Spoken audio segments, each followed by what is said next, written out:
গৌৰৱেৰে মহাৰাজ জয়ন্তী বৰ্ষ উদযাপন কৰা ধেমাজি উচ্চতৰ মাধ্যমিক বিদ্যালয়ৰ মুকলি সভাত পৌৰোহিত্য কৰা আৰু মহাৰাজ জয়ন্তীৰ উদযাপন সমিতিৰ সভাপতি তথা আমাৰ সকলোৰে মৰমৰ শ্ৰদ্ধাৰ মাননীয় শিক্ষামন্ত্ৰী ডক্টৰ ৰমেশ পেগু মহোদয়, ভাৰত চৰকাৰৰ বৈদেশিক পৰিক্ৰমা আৰু বস্ত্ৰ বিভাগৰ ৰাজ্যিক মন্ত্ৰী সন্মানীয় শ্ৰদ্ধাৰ পবিত্ৰ মাভিদা মহোদয়, ইয়াত উপস্থিত থকা এই শিক্ষানুষ্ঠানৰ অধ্যক্ষা দেৱজ্যোতি কছাৰী মহোদয়া, বিদ্যালয় পৰিচালনা সমিতিৰ সন্মানীয় সভাপতি সম্পাদক সদস্য সদস্যসকল, মঞ্চত উপবিষ্ট সন্মানীয় বিশিষ্ট অতিথিসকল, আমন্ত্ৰিত অতিথিসকল, ধেমাজি অঞ্চলৰ বিশিষ্ট সন্মানীয় ব্যক্তিসকল, উদযাপন সমিতিৰ কাৰ্যকৰী সভাপতি নবীন কামান ডাঙৰীয়া, সাধাৰণ সম্পাদিকা প্ৰমুখ্যে উদযাপন সমিতিৰ সন্মানীয় বিষয়ববীয়াসকল,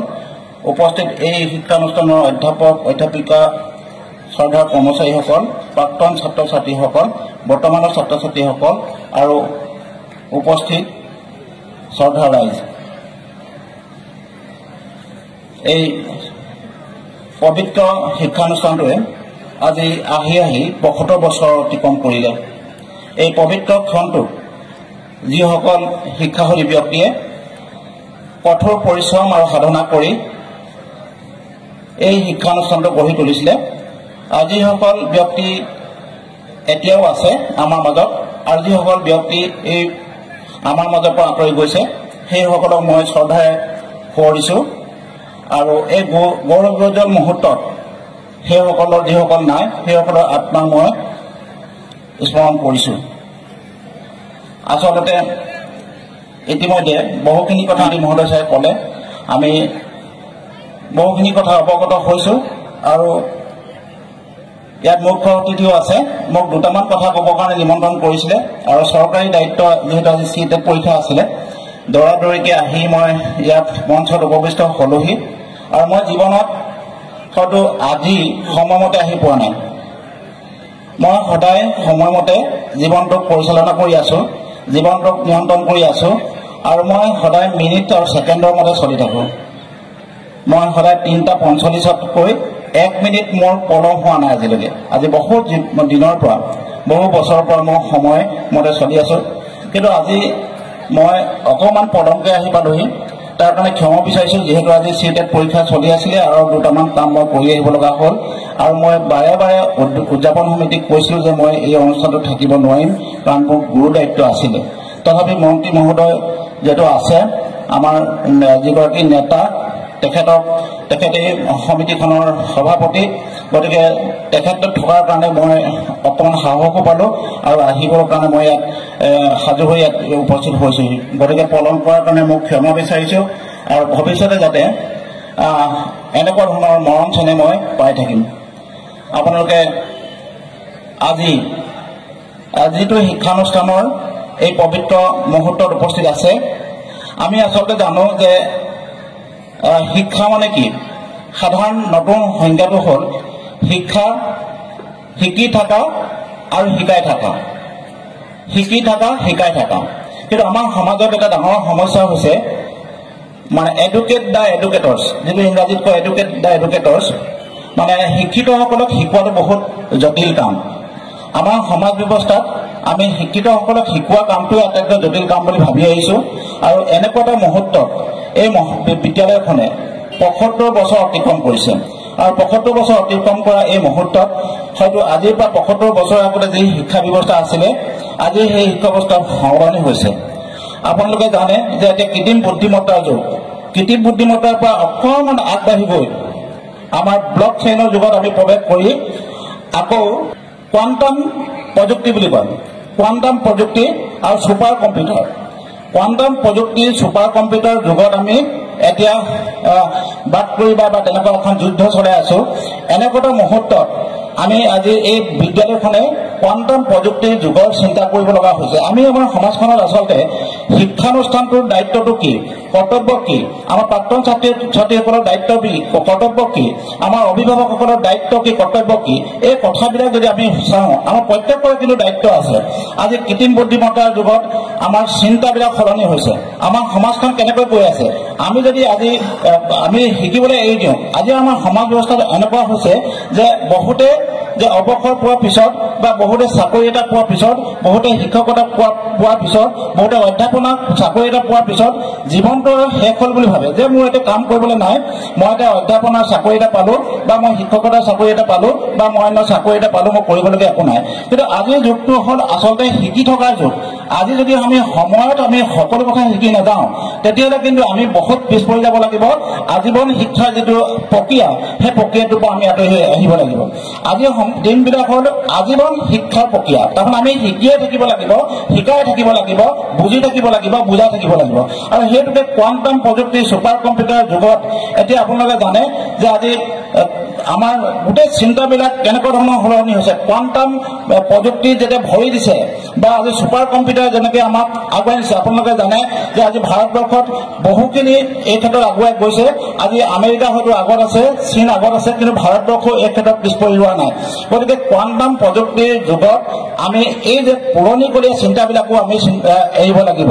এতিয়া আমাৰ সমাজ ব্যৱস্থাত এনেবিলাক দেখোঁ যে এনেকুৱা ধৰণৰ লঘু লঘু বা বাতৰিবিলাক বাতৰি কাকতত প্ৰকাশ পায় যিবিলাকৰ কাৰণে হয়তো আমি কোৱাণ্টাম প্ৰযুক্তিৰ কথাবিলাক চিন্তা কৰিবলৈ সময় পোৱা নাই। এনেকুৱা ধৰণৰ মঞ্চবিলাকত আমি যদি কোৱাণ্টাম প্ৰযুক্তিয়ে হওক, আজি ব্লক চেইনে হওক, কৃত্ৰিম বুদ্ধিমত্তাই হওক, ছুপাৰ কম্পিউটাৰৰ কথাবিলাক কেনেকুৱা ধৰণে মানুহৰ মনবিলাক পৰিৱৰ্তন কৰিছে। আগন্তুক 50 বছৰত কেনেকুৱা ধৰণৰ আমাৰ সমাজখন হ'ব, আমি 100 বছৰৰ পিছত আমাৰ কেনেকুৱা অৱস্থা হ'বগৈ, এই কথাবিলাক যদি আমি ভাবোঁ তেতিয়াহ'লে কিন্তু আমি হয়তো আগুৱাই যাব পাৰিম। যদি তেনেকুৱা চিন্তাবিলাকৰ পৰা আমি যদি আঁতৰি থাকোঁ তেতিয়াহ'লে কিন্তু আমি 50 বছৰ নহয়, 100 বছৰ নহয়, 1000 বছৰ আমি পিছুৱাই থাকিব লাগিব। গতিকে আমি যিসকল অধ্যাপক অধ্যাপিকা আছে, শিক্ষক শিক্ষয়িত্ৰীসকল আছে, তেওঁলোকে আমাৰ ছাত্ৰ ছাত্ৰীসকলক মই এটা কথা ভাবোঁ যে নতুন কি হৈছে, আহি থকা আজিৰ দিনটোত কি পৰিৱৰ্তন হৈছে। আপোনালোকে জানে যে কেইদিনমানৰ আগতে গুগলে এটা নতুন চিপ আৱিষ্কাৰ কৰিছে।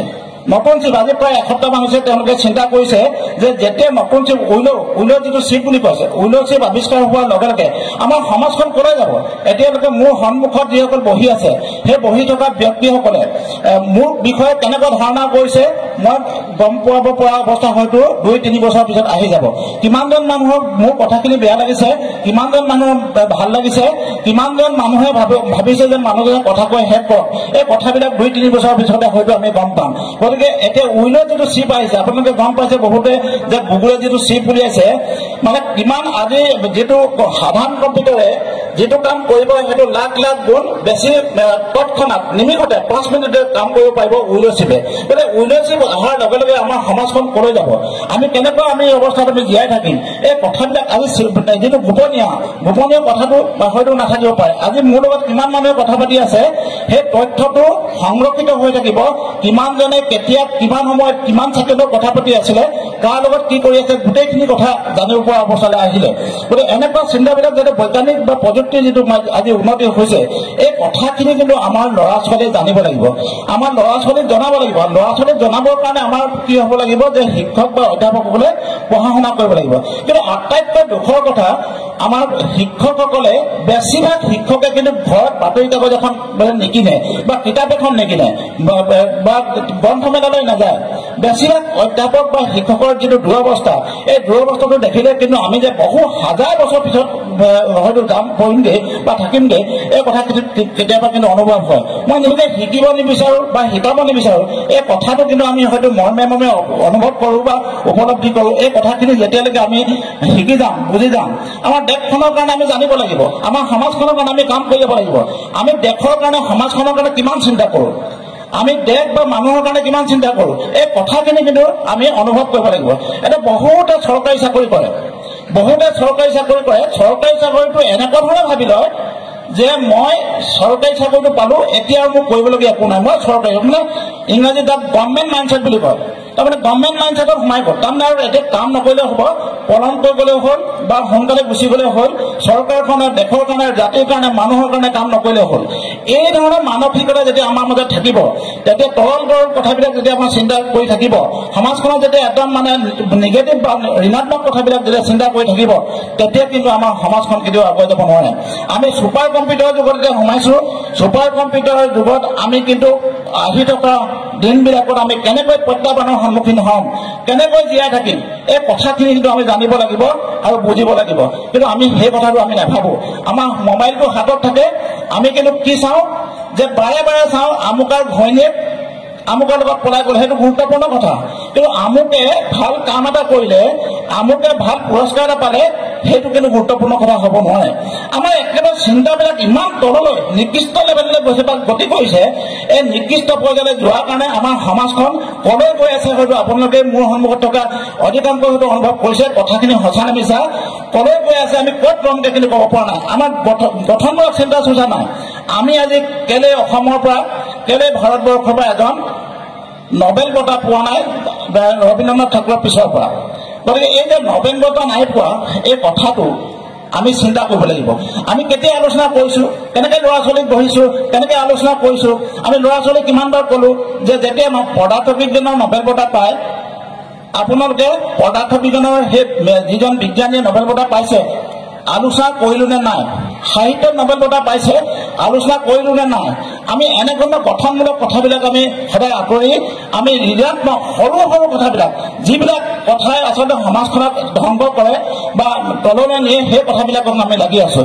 যেতিয়ালৈকে আমাৰ মনবিলাক উচ্চ হ'ব নোৱাৰে, যেতিয়ালৈকে আমাৰ চিন্তাবিলাক উচ্চ হ'ব নোৱাৰে, যেতিয়ালৈকে আমাৰ গঠনমূলক মানসিকতা গঢ়ি উঠিব নোৱাৰে, দেশখনৰ কাৰণে প্ৰধানমন্ত্ৰীয়ে যিমানে নকৰক, মুখ্যমন্ত্ৰীয়ে যিমানে নকৰক, শিক্ষামন্ত্ৰীয়ে যিমানে নকৰক, কিন্তু একো লাভ নাই। কাৰণ আমি সকলোৱে কৰিব লাগিব। আমি দেশখনৰ কাৰণে চিন্তা কৰিব লাগিব। প্ৰথম দেশ, প্ৰথম জাতি, তাৰপিছত মাটি। কিন্তু আমি কি কৰোঁ, আমি এনেকুৱা কথাবিলাক প্ৰচাৰ মানে ছ'চিয়েল মিডিয়া বা সামাজিক মাধ্যমত লিখোঁ, যিবিলাক কথা আচলতে ইমান শক্তি প্ৰয়োগ কৰি লিখিব লাগে, কিন্তু ভাল কথা এটা লিখিবৰ কাৰণে চিন্তা নকৰে। গতিকে এনেকুৱা এখন সমাজ ব্যৱস্থাত আমি যিহেতু জীয়াই আছোঁ, সেইকাৰণে উঠি অহা প্ৰজন্মক আমি ভালদৰে যদি আগুৱাই নিবলগীয়া হয়, আমি যিসকল আমাৰ ছাত্ৰ ছাত্ৰী শিক্ষাৰ্থী সেইসকলক সঠিক দিশ দেখুৱাবৰ কাৰণে, আমি সঠিক চিন্তাৰে আগুৱাই নিবৰ কাৰণে তেনেকুৱা পৰামৰ্শ দিব লাগিব, তেনেকুৱা ধৰণৰ কাম কৰিব লাগিব। মই সময়ত এবাৰ আমাৰ অসমীয়া ভাষাই ধ্ৰুপদী যিটো মৰ্যাদাটো পাইছে। গতিকে আমি আচলতে অসমীয়া কওঁ নে নকওঁ, আমি এতিয়া বহুতে লাগি আছে যে চৰকাৰে কৰিলে ঠিকেই আছে, আমাৰ দায়িত্বটো কি?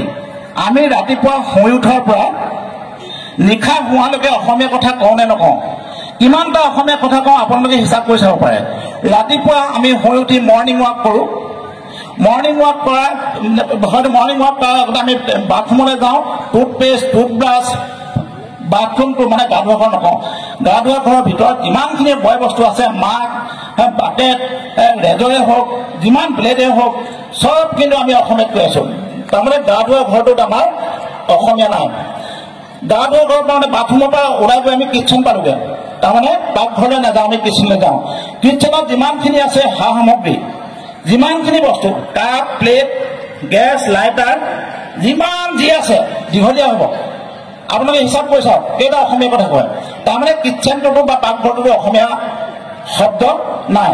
আপোনালোকে ক'লৈ ওলাই গ'ল, তাৰপিছত মৰ্ণিং ৱাক কৰিলে। মৰ্ণিং ৱাক কৰিলে, আজিকালি মৰ্ণিং ৱাকত এক্সিডেণ্ট হয়। এক্সিডেণ্ট হ'লে ক'লৈ লৈ যায়, 108 মাতি কিনে ক'লৈ লৈ যায়, মেডিকেল নিয়ে, হস্পিটেল নিয়ে, কেজুৱেলিটিত ভৰ্তি কৰে, নাৰ্ছে চায়, ডাক্তৰে চায়, প্ৰেছক্ৰিপশ্যন লিখে, ফাৰ্মাচীলৈ যায়, মেডিচিন আনে, এটেণ্ডেণ্ট থাকে, তাত কিন্তু অসমীয়া নাই, তাতো অসমীয়া নাই।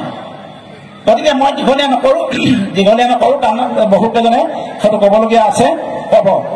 মানে সেইখিনি পৰ্যায়তো আমাৰ অসমীয়া নাই। তাৰপিছত আমি স্কুললৈ গ'লোঁ, কলেজলৈ গ'লোঁ, বাইকত গ'লোঁ, মটৰচাইকেলত গ'লোঁ, কাৰত গ'লোঁ, বাছত গ'লোঁ, ষ্টেচনাৰী দোকানলৈ গ'লোঁ, পেপাৰ কিনিলোঁ, পেঞ্চিল কিনিলোঁ, অফিচতো কিন্তু অসমীয়া নাই। ধাবালৈ গ'লোঁ, ৰেষ্টুৰেণ্টলৈ গ'লোঁ, আবেলি ইভিনিং ৱাক কৰিলোঁ, পৰ্ক খালোঁ, চিকেন খালোঁ, মানে কাৰী চিকেন কতকে আমি সেইবোৰ দীঘলীয়া নকৰোঁ, তাতো অসমীয়া নাই। তাৰপিছত আমি কি কৰিলোঁ, ৰাতি নাইট গাউনটো পিন্ধি বেড চুইচটো অফ কৰি আৰু চাউণ্ড স্লিপ দি বিন্দাছ অসমীয়া হিচাপে আমি বাহাদুৰি কৰি আছোঁ যে হয় আমি অসমীয়া ভাষাটো ৰখাব লাগিব। আমি অসমীয়া ভাষাটো চৰকাৰে আজি মৰ্যাদাটো আনি দিলে, আমি কিমান দিনে চেষ্টা কৰিছোঁ। মই দেখিলোঁ বিভিন্ন মানে প্ৰচাৰ মাধ্যমত দেখিছোঁ, আমাৰ সামাজিক মাধ্যমত দেখিছোঁ, যেতিয়া চৰকাৰৰ ফালৰ পৰা এইটো ঘোষণা হ'ল, সেই কথাটোতো কৈছে কংগ্ৰেচুলেশ্যন লিখিছে। মানে চৰকাৰে কংগ্ৰেচুলেশ্যন ধন্যবাদ দিব জনা নাই, শুভেচ্ছা দিয়া নাই। গতিকে আমি এনেকুৱা এটা জাতি, যিটো জাতিয়ে লোকৰ তেজ লৈ এজন মানুহে বেছি দিন জীয়াই থাকিব নোৱাৰে। লোকৰ তেজেৰে এজন মানুহ বেছি দিন জীয়াই থাকিব নোৱাৰে। ঠিক তেনেকৈ লোকৰ ভাষা সংস্কৃতি সেইবিলাকে কিন্তু আমাক কেতিয়াও বেছি দিন জীয়াই ৰাখিব নোৱাৰে। আমি অসমীয়াসকলে চেষ্টা কৰিব লাগিব কেনেকৈ নিজৰ অসমীয়া ভাষাটোক আমি শক্তিশালী কৰোঁ, কেনেকৈ অসমীয়া ভাষাক আমি আগুৱাই নিব পাৰোঁ, কেনেকৈ অসমীয়া ভাষাটোক মৰ্যাদা কৰি জীয়াই ৰাখিব পাৰোঁ। অকল শ্লোগান দিলে নহ'ব, মানে এটা শ্লোগান মানে কি বুলি কয়, এতিয়া ধ্বনি দিলে নহ'ব। এতিয়া বহুতে অসমীয়া ক'লে বুজিয়ে নাপায় কি ভাষাত কৈছে, এনেকুৱা ধৰণৰ অৱস্থালৈ গৈছে। গতিকে পৃথিৱীত অকল 14% মানুহে ইংৰাজী বুজি পায়, 14% মানুহে ইংৰাজী বুজি পায়। সেই বেছিভাগ মানুহে পৃথিৱী কিন্তু ইংৰাজী নকয় বা নুবুজে। আপোনালোকৰ যদি কাৰোবাৰ ধাৰণা এটা আছে যে ইংৰাজী ক'লেহে বা সেই ভাষাটো ক'লেহে মানে পৃথিৱীত আগুৱাই নিব পাৰি, তেতিয়াহ'লে কিন্তু মই কেতিয়াও মানি নলওঁ। কাৰণ ওচৰৰ যদি আমি চীনখন দেখোঁ, তাত কিন্তু ইংৰাজী ভাষা নচলে। ওচৰৰ যদি আমি থাইলেণ্ডলৈ যাওঁ, তাত মানে ইংৰাজী ভাষা নচলে। জাপানলৈ গ'লে তাত ইংৰাজী ভাষা নচলে। যদি আপুনি ছুইজাৰলেণ্ডলৈ যায়, তাত ইংৰাজী ভাষা নচলে। যদি নেদাৰলেণ্ডলৈ যায়, তাতো ইংৰাজী ভাষা নচলে। তাৰমানে ব্ৰিটিছে যিবিলাক উপনিবেশ হিচাপে গঢ়ি তুলিছে, সেইবিলাকতে ইংৰাজী ভাষা চলে। গতিকে এই যে ইংৰাজী ভাষাটো ক'বই লাগিব, বুজিবই লাগিব।